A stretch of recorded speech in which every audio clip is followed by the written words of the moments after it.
have anybody in your life that makes a big deal of using hand signals? Right there, come on in. But anyway, the first summer we were married, he brought me, we just live about 40 miles from here. We have a farming and ranching business north of a little town named Kennebec.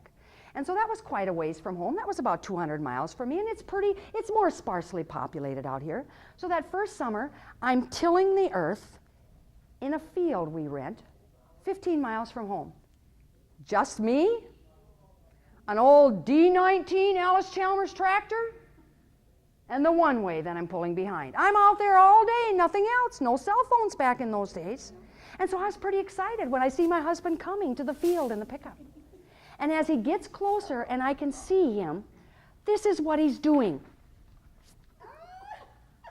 Now I'm distraught because what have I done out here working all day? What have I done that he would be so upset that he would, well, you know what that meant?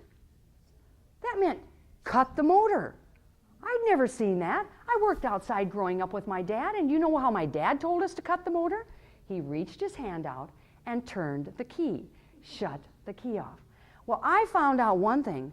That was just the beginning of a lot of situations in our life that was going to cause some frustrations when he used hand signals. And you know the second thing I learned out?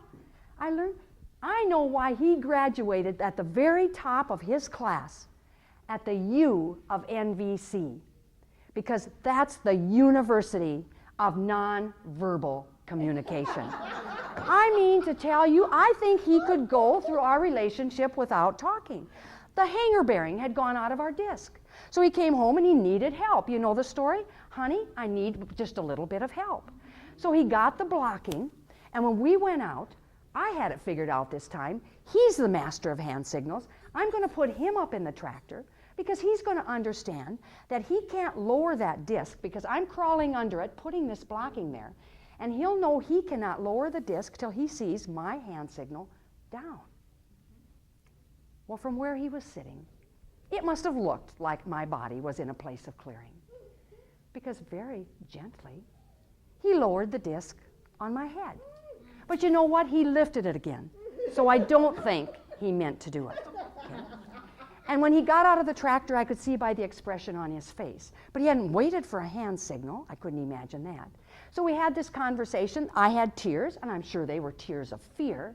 And there was a little blood that would soon crust. And we had this conversation. 11 miles away is Kennebec, that we have a doctor. And he says, we're going in and we're going to have an x-ray. I said, we aren't going in and having an x-ray. We don't have time. So as we're driving to Kennebec to get the x-ray, I say to him, we don't have time to wait for this. We'll just let him take the picture and we'll head back home and he can call out later. And so later, when he was standing next to me and we checked the answering machine, there was only one message, and this is what it said.